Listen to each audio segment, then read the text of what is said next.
Yo guys, welcome back to the channel. Hope you're all doing good and hope you all had a beautiful summer. Today guys, I'm going to be predicting the UEFA Champions League. Now, the UEFA Champions League is one of the most prolific competitions in the world. So I'm going to be predicting it today and each group, and yeah, let's get straight into it guys. Starting off with Group A, boom.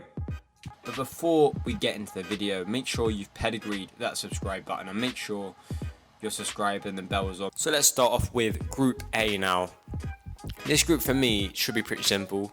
Saying that I think there could be a few twists and turns in this group.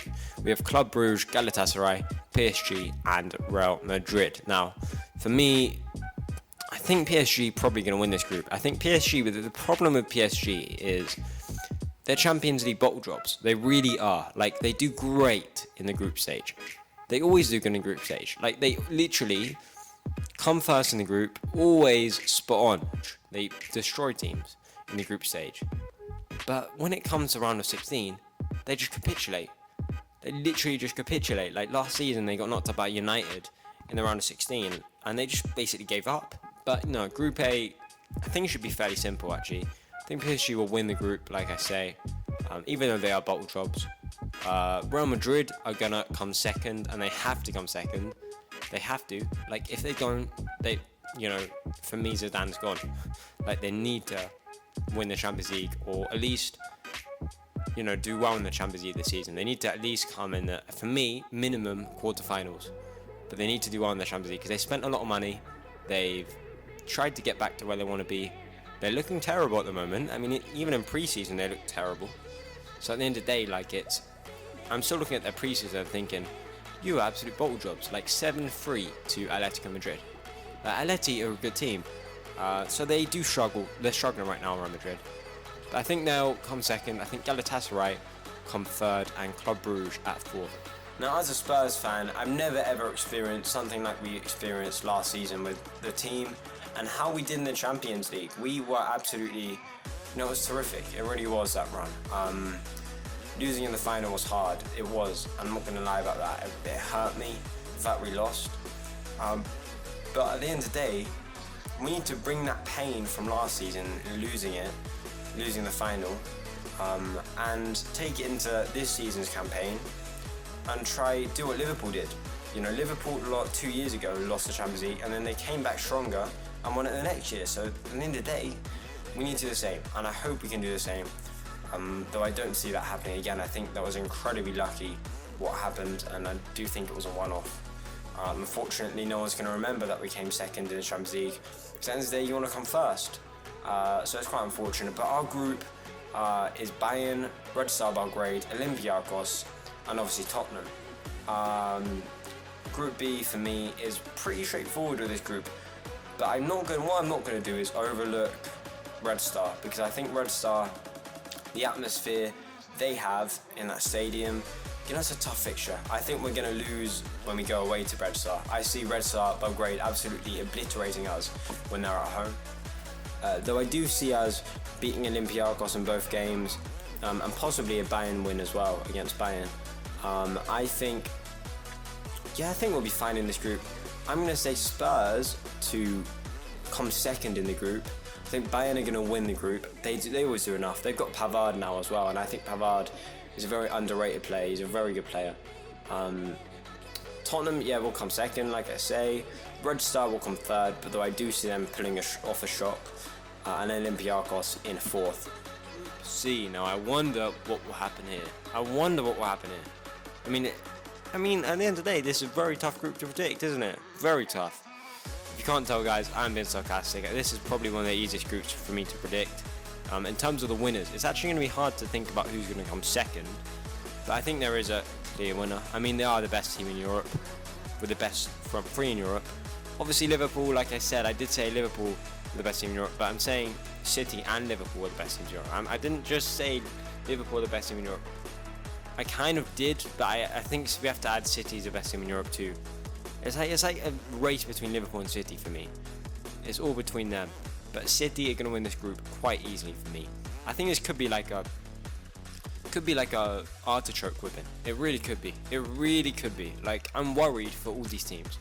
I'm worried for Shakhtar. I'm worried for Atalanta. I'm worried for Dynamo Zagreb. They're going to get absolutely choked. Absolutely choked. Zagreb are probably the best quality team bar City. I see them progressing, strangely enough. I don't know if they have the quality, but you know, I can see literally this is the amount of points I can see happening. I can see City walking out with like 8 full points, like maximum. So I think it's 18, isn't it? So wait, there's 6 games, 3, 6, 12, 18. 18 is a maximum amount of points. I can see Zagreb literally grabbing 4. No, not 4. I'm joking, not 4, but like 7 maybe, and walking out of the group. So I'm going to go City at number 1, obviously, Dynamo Zagreb at number 2, Shakhtar at number 3, and Atalanta to come 4th. Pretty simple, pretty simple. So for me, this group, Group D, is probably one of the most difficult groups out of the whole, I think. I think this is an unsung group of death. People are saying Group F is a group of death. I think this could be a group of death. Like, you've got 4 good quality teams in there. So we have Atletico Madrid, Bayer Leverkusen, Juventus, and Lokomotiv Moscow. So you've got 2 clear-cut, you'd think they get through winners in this group, but I just don't know. I just don't know at this point. I think Bayer Leverkusen could do something. I really see them doing something. I see Kai Havertz just growing and growing, and I think this guy, still only 20, could do something for Bayer Leverkusen. Saying that, I still think it's going to be pretty straightforward. I think Atletico Madrid will win this group after an unbelievable transfer window. Like, you have to give credit to them. Like, João Felix, for me, one of the most prolific, intriguing transfers in the transfer window.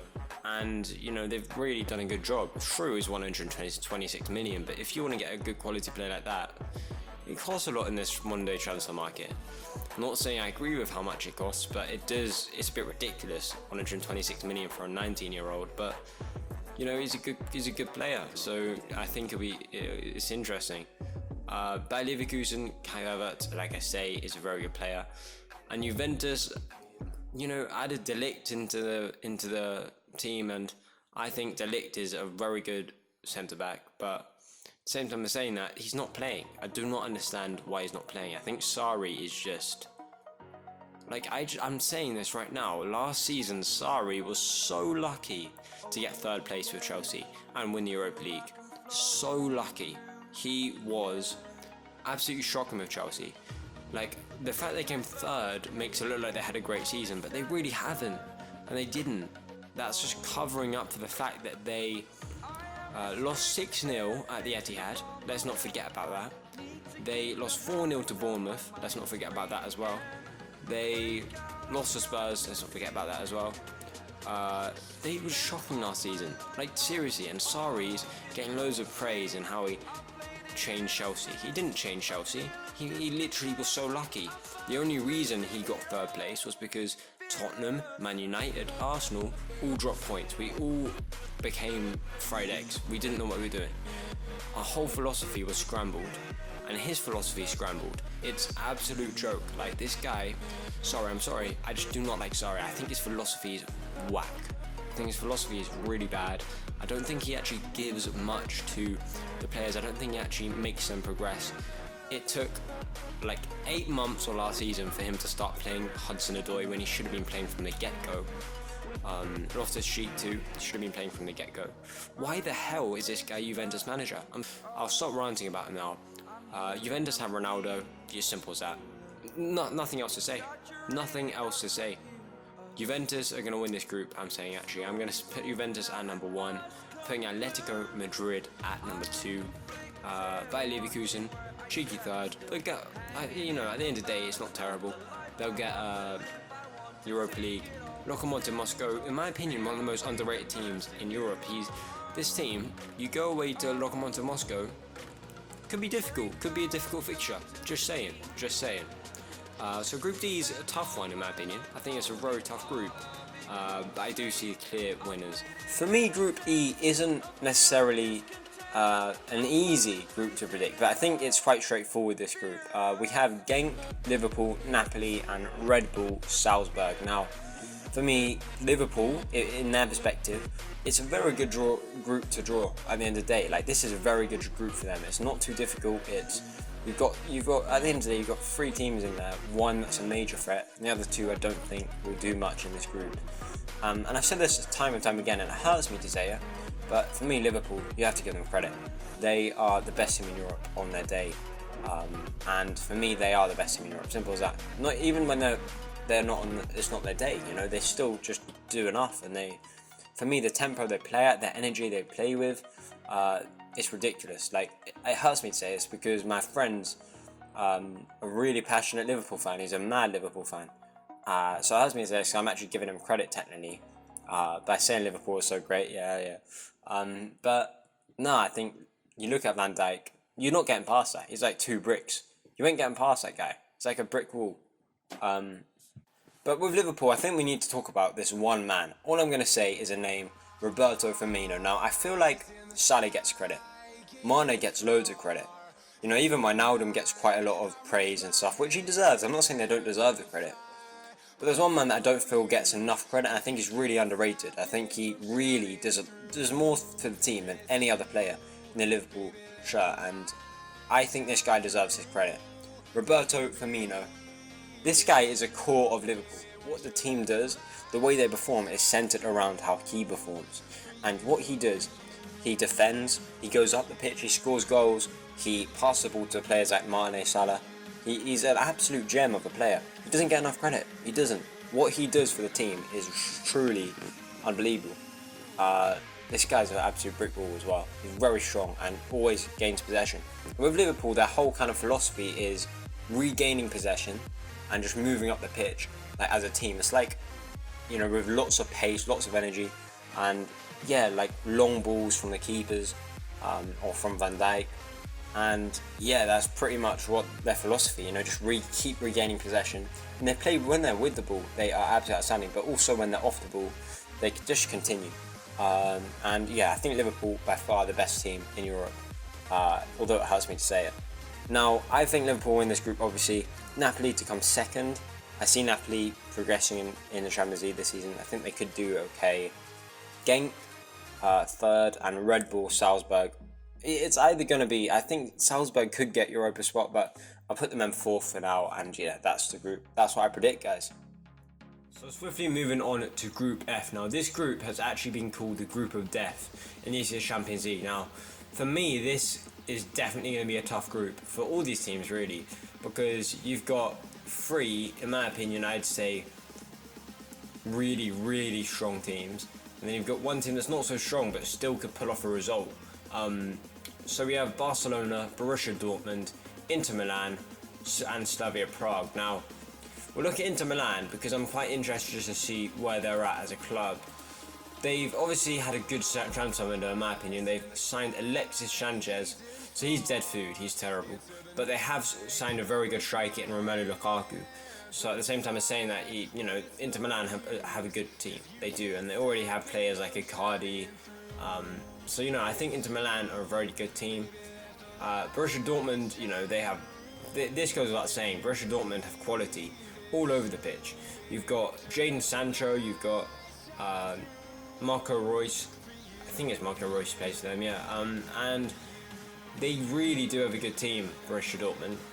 And then you look at Barcelona, who have a ridiculous team. Antoine Griezmann, you've got Messi, obviously, Luis Suarez, and you've got great midfielding with De Jong there as well. I think Umtiti as well, Ter Stegen, they have a really good team. I think this goes without saying, Barcelona could win the whole thing as a whole.